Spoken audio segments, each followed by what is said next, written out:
Ignition sequence start.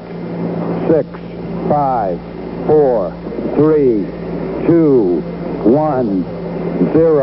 All engine running. Liftoff. We have a liftoff. 32 minutes past the hour. Liftoff on Apollo 11. Apollo 11.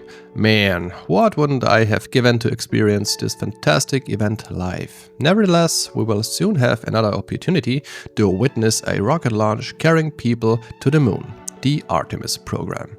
And I can't wait for it. So I decided to make a diorama or a 3D picture frame about the Apollo and the Artemis program to honor those brave men and women. Here is what I'm gonna do.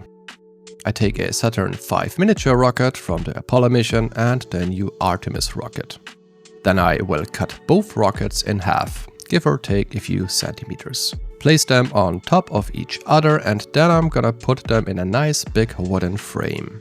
Additionally, I will paint a nice background that you will see later in the video, and to make the whole project shine, I will also add some flame and smoke effects for the boosters. And now to the building process. For the rockets, I used models by Revell in a scale of 1 to 144. I started assembling the Saturn V rocket, and even though both the Saturn and the Artemis rocket is in a very small scale compared to the real ones, the models are still pretty large. The problem I had was that my usual workspace, that you see right now, is way too small for the whole build, so I had to figure out how I could build everything in a big enough space. But more to that later in the video.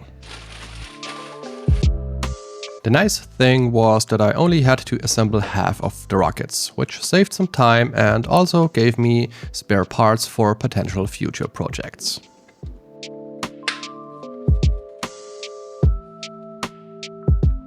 After I was done with the Saturn rocket, I moved on to the Artemis, and this one was way easier to build because the quality of the manual was way better, so building that one didn't take a lot of time.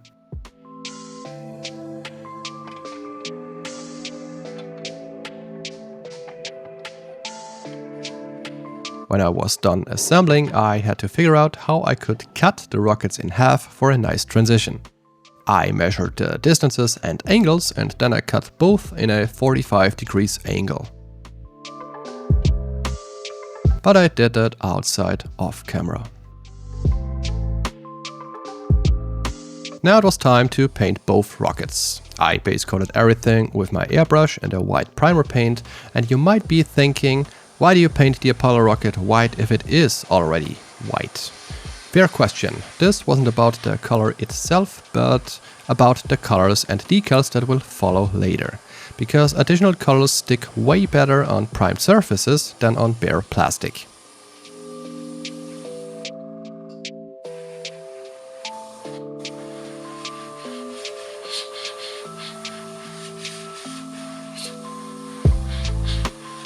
Then I airbrushed the middle part, or the core stage, of the Artemis rocket. For that I mixed a medium orange with a tiny bit of black and I hope that I get the right shade of orange.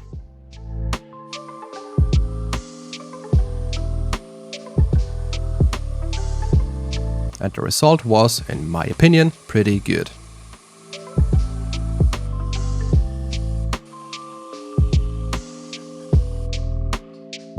After that I used some masking tape for painting the black areas on the Saturn V. Don't ask me how I got the right measurements for that. The instruction manual was pretty much useless, so I had to scour the entire internet for references. I looked at countless pictures and videos of the Saturn V rocket so that I could get everything more or less right. The same went for the decals, which I applied afterwards. Speaking of decals, I absolutely hated that part, especially for the Apollo rocket. Like I already said, the instruction manual was the worst in that case, so it is fair to say that I didn't have much fun with these steps in the building process.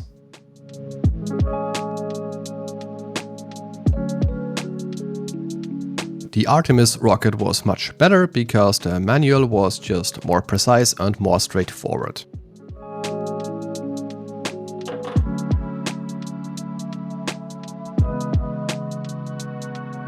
But after punching some holes into my wall and a lot of hours, I only had to paint some parts in a metallic color and the rockets were pretty much done.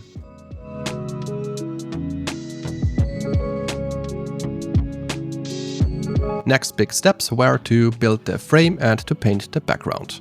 Like I mentioned earlier, I didn't have enough space at my usual workspace, so I had to move the whole build to my living room because there was the only table big enough for everything. Unfortunately, the framing and the lighting wasn't the best here, so I'm sorry if the video quality is not that good.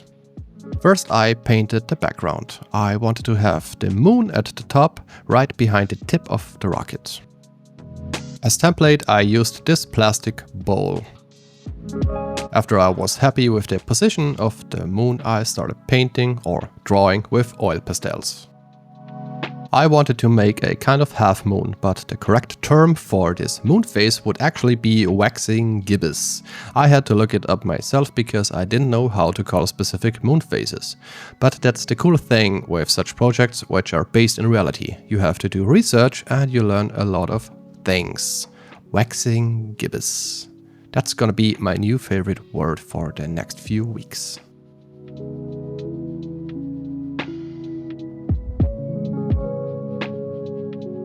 Let's move on.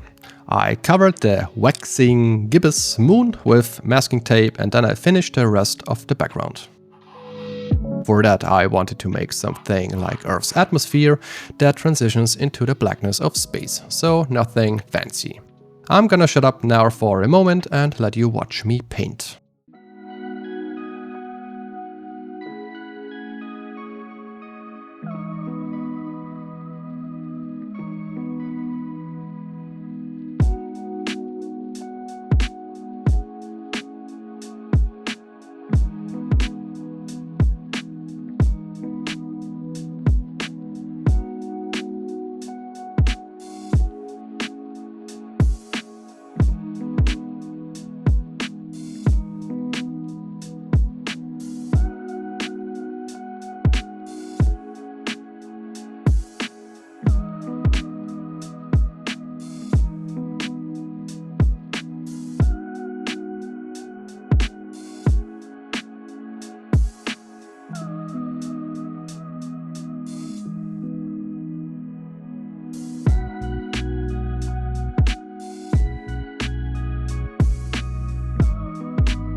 The painting was done and I was very happy.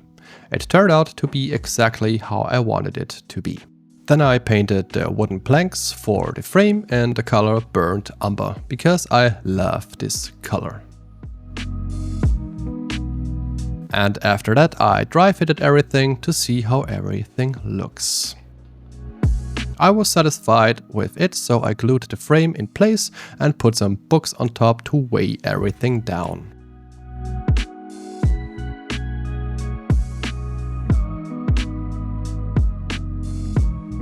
After the glue was dry enough, I also hammered some nails in the back of the frame to really secure the whole assembly.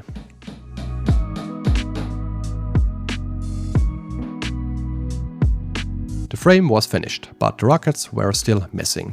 The idea was to attach the rockets to the frame background with wooden barbecue sticks. But first I had to measure out the center and the right distance from the top of the frame to drill holes for the barbecue sticks. I made this template out of MDF with pre-drilled holes and the right distance between each hole, so I only had to align the template correctly, mark and drill the holes. Sorry for the bad camera angle, I forgot to adjust the camera. I did the same on the rockets themselves and glued the barbecue sticks in place.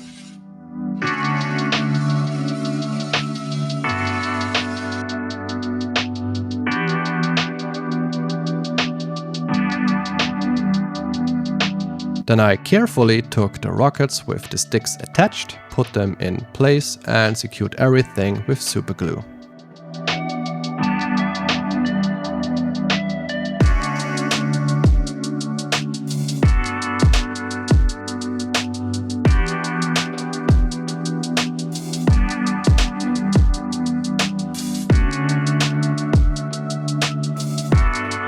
After that was done, I also used some screws to make sure that the frame really is secured and doesn't fall apart.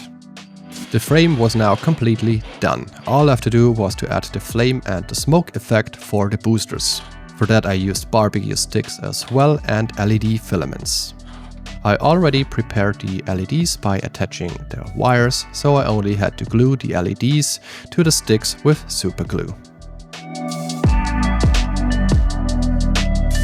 When I was done with that, I was sitting there with 6 glowing sticks, 3 for each solid rocket booster.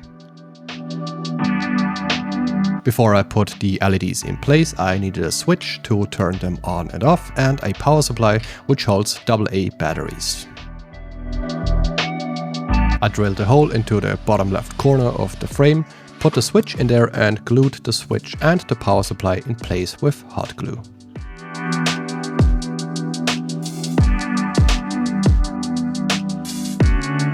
Now I could finally add the LED sticks. Here I also used hot glue that I applied on the bottom part of the frame and then I simply put the sticks in place.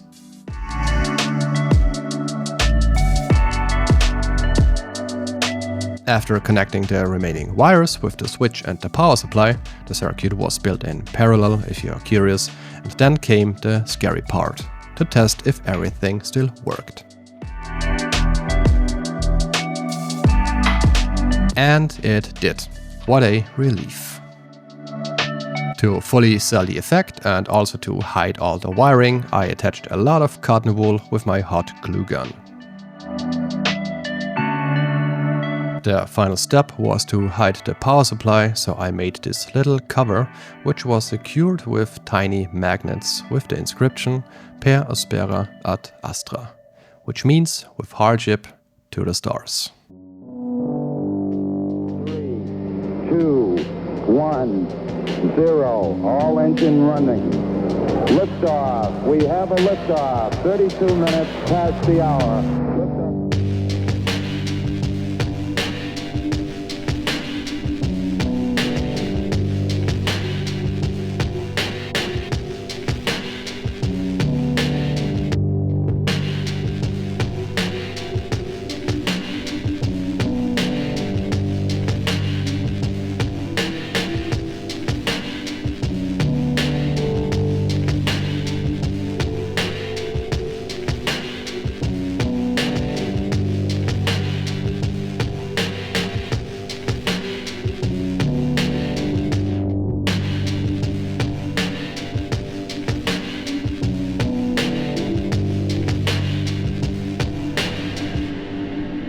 This was such a big project and I'm very happy how it turned out. But for my next few projects I probably will stick to smaller ones. Anyways, I hope you enjoyed this video, and as always, if you want to see more stuff like that, give me a thumbs up, leave me a comment down below and subscribe. Alright, thank you for watching, have a good one, cheers.